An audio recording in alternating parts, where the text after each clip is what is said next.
የትግላችን ግብ የመጨረሻ ግቡ ስርነቀል ለውጥ አድርገን አሸባሪውን ስርዓት ከምድረገጽ ካጠፋን በኋላ ሌሎች የኢትዮጵያ ብሔሮችን ያካተተ ሀገረ መንግስት መገንባት ነው። የአማራ ትግል ዓላማ ግቡ ይሄ ነው።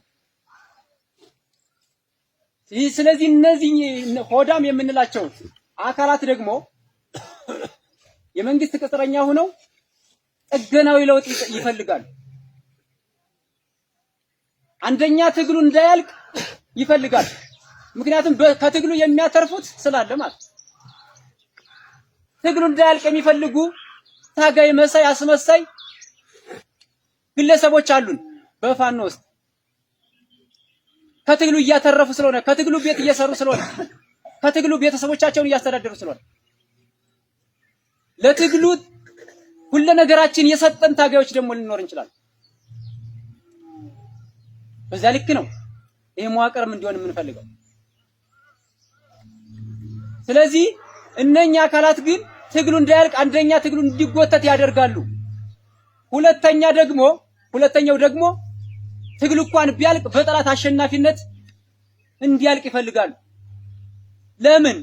ጥገናዊ ለውጥ በሚል የራሳቸውን አሁንም ቃል የተገባላቸውን የስልጣንና የገንዘብ ፍላጎት አርክተው የአማራን ትግል ግን ገደል መስደድ የሚፈልጉ አስመሳዮች አሉ። እነዚህን ማወቅና መታገል ግድ ይላል ጎበዝ። ከምን ጊዜውም በላይ ማለት ነው። ከምን ጊዜውም በላይ ጥገናዊ ለውጥ ማለት ምን ማለት ነው?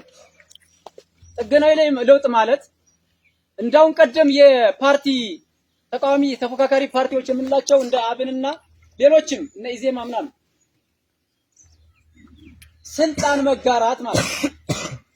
ስልጣን መጋራት ማለት ግለሰቦች የሚነግሱበትና አሁንም የአማራን ህዝብ ለዳግም ባርነት የሚዳርጉበት የራሳቸውን ስልጣንና ጥቅም አግኝተው ከላይ ሆነው አሁንም ከአሸባሪው ስርዓት ጎን ተወሽቀው የአማራን ህዝብ የሚገሉና የሚያስገድሉበት ሂደት ማለት ነው።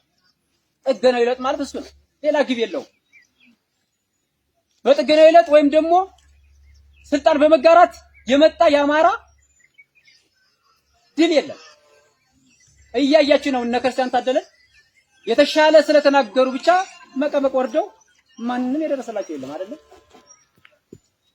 እንደ አማራ እንኳን ቢያስቡ በጥገናዊ ለውጥና በስልጣን መጋራት ተጽዕኖ መፍጠር አይቻልም። እሱን ለዘመናት አይተነዋል። አሁን ግን የአማራ ትግል የሚፈልገው ስር ነቀል ለውጥ አድርጎ ስርዓተ መንግስቱን ተቆጣጥሮ ሌሎች ኢትዮጵያን ብሔር ብሔረሰቦችና ኢትዮጵያን ማቆምና መምራት ነው የሚፈልገው። ስለዚህ ለዛ ከታች ያሉ ሳንካዎችንና ሆዳሞችን ለይቶ ማጽዳት ግድ ይለናል። ከዛዎች በአማራ ትግል ትልቁን ድርሻ የያዘው ህዝባችን ነው። የአማራ ትግል ከታለመለት ዓላማ እንዲደርስ ብቻ ሳይሆን አሁን ላለበት ቁመናም እንዲበቃ ሰፊው የአማራ ህዝብ ትልቅ ተጋድሎ አድርጓል። ወደፊትም ያደርጋል። ህዝባችን ሳንይዝ የምናገኘው ድል የምንደርስበት ግብ የለም። ስለዚህ በየትኛውም ሁኔታ የህዝባችን ስቃይ ሊያሳስበን ይገባል። ህዝባችን ላይ የሚደርሱ ግፎችና በደሎች በጠላት ብቻ ሳይሆን በራሳችንም እኛ በምንመራቸው ቀጠናዎችም ግፎች ስላሉና የአሰራር ክፍተቶች ስላሉ ህዝባችን ተንከባክበን መያዝ ግዴታችን ነው። ትግላችን የታለመለትን ዓላማ እንዳይስት ህዝባችን ከጎናችን ማሰለፍ አለብን። የሚሰራበት ዋና ትግላችን ለማሽመድመድና ለማዳከም የሚሰራበት ህዝባችን ላይ ነው። የአማራ ትግል ህዝባዊ ካልሆነ በቀላሉ ልንገዳገድ እንደምንችል ማወቅ መቻል አለብን። ስለዚህ ህዝባችን የሁሉም ነገራችን መሰረት እንደሆነና የትግላችንም የሂደቱም ሆነ የግቡ መሰረት ቋሚ ምሰሶ እንደሆነ በውል መረዳት አስፈላጊ ነው ማለት እፈልጋለሁ። ከዛ ውጭ በተቋማዊ አሰራርና መርሆች ማመን መቻል አለበት። አሁንም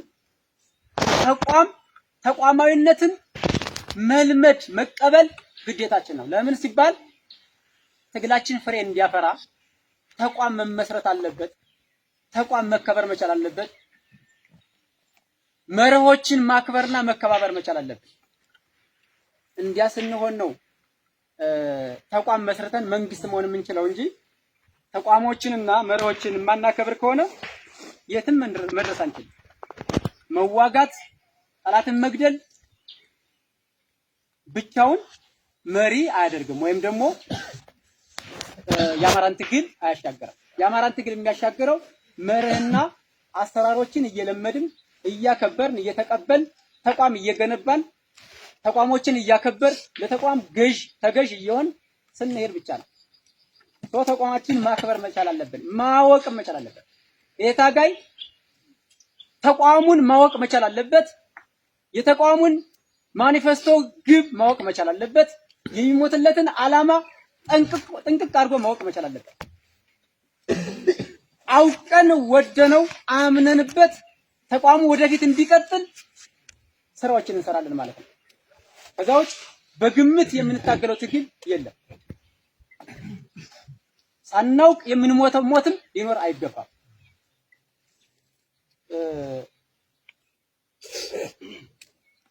ይሄን ብዬ ወቅታዊ የሆኑ ጠላት አሸባሪው ስርዓት በነገራችን ላይ የአማራን ሕዝብ በሰላማዊ መንገድ ችግሮችን ለመፍታትና የአማራን ጥያቄዎች መፍታት ሲያቅተው ነው ወደ ጦርነት እንድንገባ ያስገደደን የገባው በጀምላ ስለጨፈጨፈና የገባ ነው።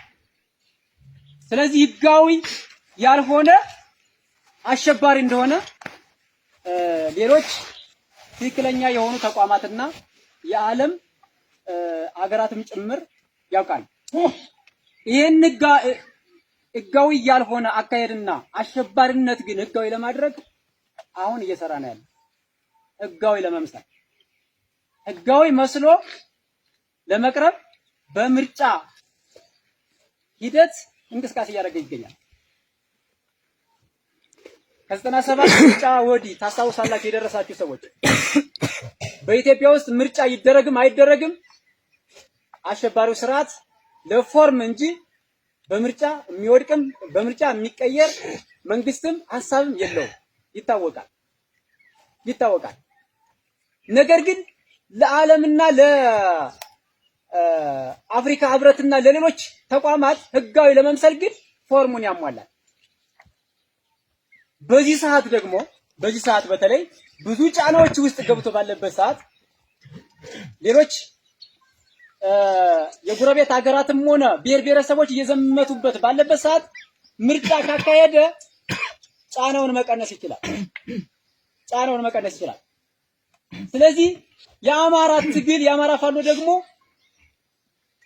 ስርዓቱ ምርጫ እንዲያካሄድ የበኩሉን አስተዋጽኦ ማድረግ መቻል አለበት።